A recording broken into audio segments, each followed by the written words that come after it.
Hi guys, this is Vidas. And Ausra. Let's start now episode 72 of Ask Vidas and Ausra podcast. Today's question was sent by Matt and he writes, Vidas and Ausra, I have enjoyed your posts and appreciate all the work you put in. My goal is to be a better church organist. Um, so Ausra, can we help Matt today with this goal and give some pointers that he could apply in his practice, and perhaps other people as well who would want to become better church organists over time? I hope so, yes. So what's the first step in order to become a better organist in your mind? Well, if we should keep in mind that now we are talking about church organist. So it means that liturgy comes first. And that is a crucial point while being a church organist. You must know what is going on in the liturgy and know to select your repertoire appropriately and to play appropriately. What do you think about it? Number one skill that organists need when playing in church services is probably playing hymns. Yes, that's number one. Then accompanying choir perhaps too, Yes. and then providing organ music for preludes and postludes, and maybe communion when the choir is not uh, there, right? And even on offertory when you play, when choir is not singing. Sometimes you need more than just the prelude and the postlude, right? Definitely. So in general, it's like a public performance, Yes. some sort of performing for people in general, but with addition of, let's say, hymns Yes. for the most part. And while playing in church, you always have to know what time of year it is. Of liturgical year. I mean, if it's Lent or if it's Advent or Easter and Christmas, or it's just regular time with no particular festivity. And you need to choose your hymns and your music appropriately. Probably the first thing that every organist needs, best church organist or concert organist in general, is a solid technique, right? Yes, definitely. And good sight reading skills. So those two things will lead to better results when playing in public for church or in concerts. I would say that first of all, sight reading is even more important than having a virtuoso technique for church organs, because you have to constantly uh, play a lot of unfamiliar hymns. Yes, and the more you will sight read, the easier you will prepare for your services. Because you have to play so much music if your job in the church is regular. Sometimes I ask my students at school if they like sight reading on their instruments, and just a few of them say they do. But from those who say that they like sight reading, only one or two actually do it regularly enough. So I think a lot of people underestimate the value of sight reading over time, but still it's quite important to start with a simple voice. I know the most trickiest part with sight reading is they cannot really play four parts with hymns right away.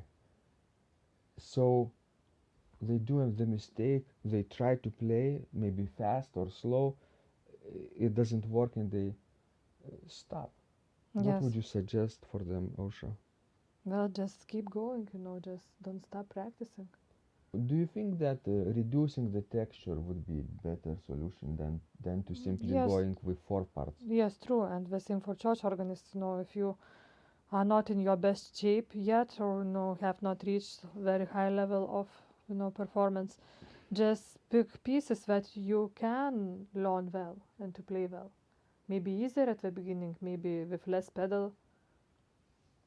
And even accompanying hymns you can play in like octaves, just playing two voices, solo melody in doubling in octaves with your both hands. With your both hands, that's a good technique because then people will know exactly what the melody is, especially on the unfamiliar hymn. Uh, and your both hands will be active at the same time, and soon enough, let's say after a few weeks, you will be ready to tackle the next challenge, basically two-part Yes. texture. And also, while being a good church organist, the collaboration is so important. You must find out what your priest or pastor expects from you, what congregation expects from you as an organist. If you have like a music director, also you have to collaborate with your music director. That's the first thing to do. And if you have that good relationship, then everything should work just fine. Do you think that keeping the steady tempo in playing hymns is good and important? Yes, it's very important if you are leading congregational singing. And a lot of organists do, right? Yes. So, so what's the best way to keep the tempo steady?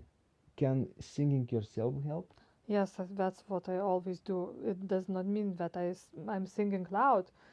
Most of the times I just sing the hymn in my mind, but I always sing yes. That way, you will know, for example, how long it will take you to take a breath at the end of phrase, and how to choose the right tempo.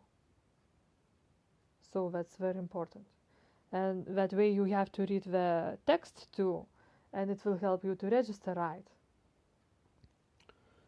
Exactly, Because not all, verses of a hymn must be played in the same, registration. exactly, Osha. People can really sing and read the text and discover the different meanings of the stanzas, and maybe choose one stanza with reeds, another stanza with principal chorus. Even softer meditative hymns could be registered with some flutes, especially on Lent, right? Uh, but you have to know what people are singing about. Sure. So, in general, we mentioned three steps, right? Uh, Sight reading, technique, and then keeping the steady tempo while singing yourself. Three things to keep in mind. We haven't talked a lot about technique yet. Can we? Can you? Would you like to mention some of the things? What would be helpful? Well, the technical things will be the same as, not being a church organist, but in general being an organist. Hand and feet coordination, Yes. first of all. Yes. So, when you practice hymns, it's very similar to sight reading, actually, hymns. Um, except when you practice actually and perfect them and polish them, you have to repeatedly play them over and over. Maybe not even the entire hymn, but maybe one phrase of the hymn. So also don't start with four-part texture right away. Maybe start with single line, maybe then proceed to two-part textures, then three-part textures, and so on. What would you think about that, Osh? Yes, that's a good technique and a good way to do it. And then choose a few preludes and postludes for your church services. Also working and practicing in the similar way. Treat your hymns as organ compositions and treat your compositions as organ hymns. That would be the easiest way. Yes. And if you will pick up your music, try to find, for example, organ composition based on those hymn tunes that you will be accompanying congregation. That's also, a good thing to do. That way your service will be more complete and more unified. For example, if the opening hymn is based on the specific tune, so your prelude could be based on the same tune. Yes. Or your postlude Yes. could be based on one of the hymns that you sang on this church service. Because mostly people appreciate, music that sounds familiar to them. So the more you will repeat the same hymn tune, the more people will like it. What to do if I can't find a piece of music written on a specific tune? You could improvise. I knew that would be the best solution, right? Yes. So people, please improvise more. It's probably the easiest way to find most suitable repertoire for your church services. You don't have to start with advanced versions, right? You could simply harmonize some tunes, add a middle part, extend a little bit with interludes and recurring melodies like ritornellos. Or for the postlude, you could add a toccata like figuration in the hands and let the feet play the melody with the 16-foot registration, maybe posaune in the pedals as well, with slow motion in the pedals, slow rhythms. Would that be a nice start, Usha? I think so. Excellent. So please, of course, look at the examples that our every master wrote. That every piece that you are playing on the organ could be a model for you to improvise. That's right. That's right. And we also try to incorporate uh, improvisations in our practice, and we also try to analyze pieces that we play. So our advice and suggestions are based on what we do exactly too. We hope this will help you to grow as an organist. And please send us more of your questions. You can do that by subscribing to our blog at organduo.lt if you haven't done so already, and reply to any of our messages that you will get. That's the easiest way. Thank you so much for listening and applying our tips in your practice.